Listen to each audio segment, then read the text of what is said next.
So Amir Khan has said that he wanted to reenact the rematch clause for his fight against Brook, and it's ironic. He said he wants to do that because Brook has said on several occasions in interviews that if he does reenact the rematch clause, he doesn't mind taking it. So I think from Amir Khan's perspective, he just sees this as like almost like an easy payday. Like he sees it as just a way for him to like make a bit of money, and for him to like literally just set up his retirement fund to some extent. Amir Khan's made a lot of money in his career, like that's undeniable. But with fighters like that do make a lot of money, they almost act like the money will never run out.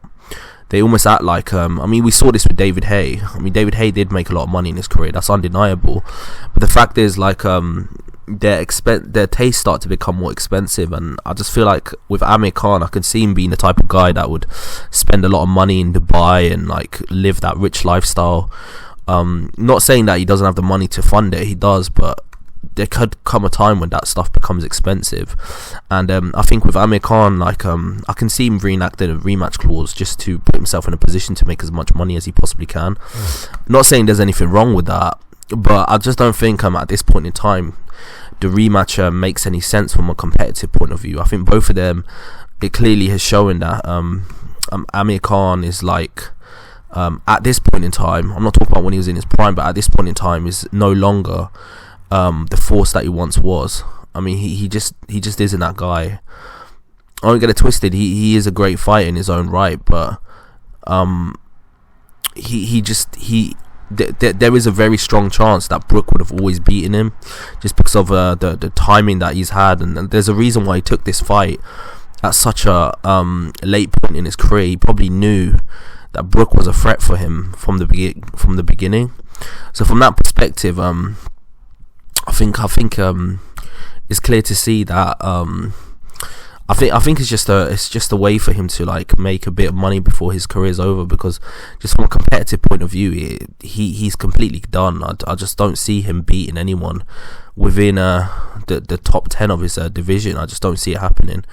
So the fact remains that I just think Brook is just on a whole nother level at this moment in time, and it's not that Brook isn't washed up himself. He is, but he's I think he's taken less abuse and damage than Amir Khan has overall in his career. If you look at Brook's last 3 losses, it was against the likes of obviously the likes of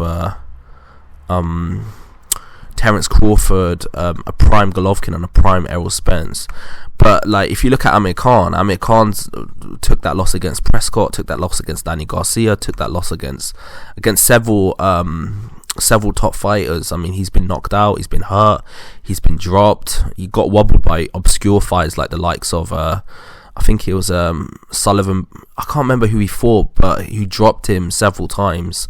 That's the thing, he's been dropped so many times in his career, and I'm not using that to criticise him, but I'm just saying he's taken way more damage than Brook has in his career, and it could be because he's fighting a high level of opposition. That you can argue that as well. I think it's undeniable. Amir Khan has fought a high level of opposition than Brook ever has. But at the same time, like, that high level of opposition, I think it's undeniable that with that higher level of opposition, he's taken more losses, he's taken more damage, he's taken more of a pasting overall than Brook has. Because of that, I think it's undeniable that his time has unfortunately come. But I think he just sees it as one last payday before literally the inevitable happens, which is that he just inevitably retires. Because from a competitive point of view, I think Khan is completely washed. He just doesn't have that thing that Brook has at this point in time. He just doesn't have it at this point in time. I think he's been washed since the Canelo Alvarez loss. He's been a part-time boxer. He just doesn't have the energy that he once had. It just happens with fighters. They grow old overnight, and I think with Amir Khan, obviously he took a lot of time out trying to get the Floyd Mayweather fight. He got the injury in his hand and all this stuff, and he had to repair his hand and stuff. And then he finally got the Canelo fight, where he made like a lot of money. And in terms of all the British fighters that have fought Canelo, I would argue that Amir Khan has had the most success. It's between Amir Khan and Billy Joe Saunders. Obviously Amir Khan got knocked out and Billy Joe Saunders broke his eye socket, but just from the perspective of competitive success against the likes of Canelo, I think it's undeniable that Amir Khan, he's definitely up there as a guy that had one of the most success. And it's ironic because there's fighters like the likes of what's his name, Callum Smith, who's like 3-4 weight classes bigger than Khan, and Dave did not have as much success as Amir Khan had against Canelo. So it's a testament to how good he is as a fighter. But after he got knocked out by Canelo, I don't think he's ever been the same again. I mean, I think Brook has still got options left. He got a fight against Conor Benn. He's got a fight against what's his name, Chris Eubank, and obviously he's going to get this rematch that Thingy's going to reenact with Khan. Truth be told though, a lot of people have mentioned that Khan has just reenacted the rematch clause so that DAZN pays him step aside money so that they get the Conor Benn fight on, and that could be true. So he could get paid twice for the same fight. Essentially, he made a big payday against KELL BROOK. He probably made about 5 million. Let's just say hypothetically he gets this fight now, he's probably going to make about 3 million because the hype and demand for it is not as big as it once was. So he'll probably get a step aside money of 3 million, and then he'll get paid 3 million again for the actual fight if they do fight. So from a financial perspective, you can see why he's doing it, but just from a competitive perspective, and also just for his health in general, you can see why some people don't think it's a worthwhile step for him to take.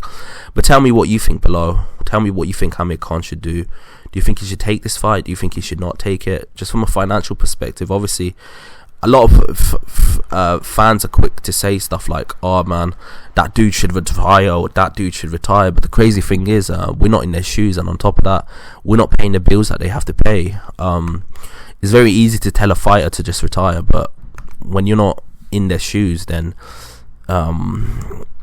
it's very difficult to actually retire when you're not having another type of income coming in. I'm not sure if Amir Khan has made investments. Maybe he has, and maybe he doesn't need to fight ever again, but there's a possibility that maybe he hasn't, and he's doing everything that he's doing purely for money because he needs to do it for money. So yeah, that's just my opinion on this. Tell me your opinion. What do you think Amir Khan should do? And like and subscribe to the channel. I've got a lot more content coming your way. Peace out.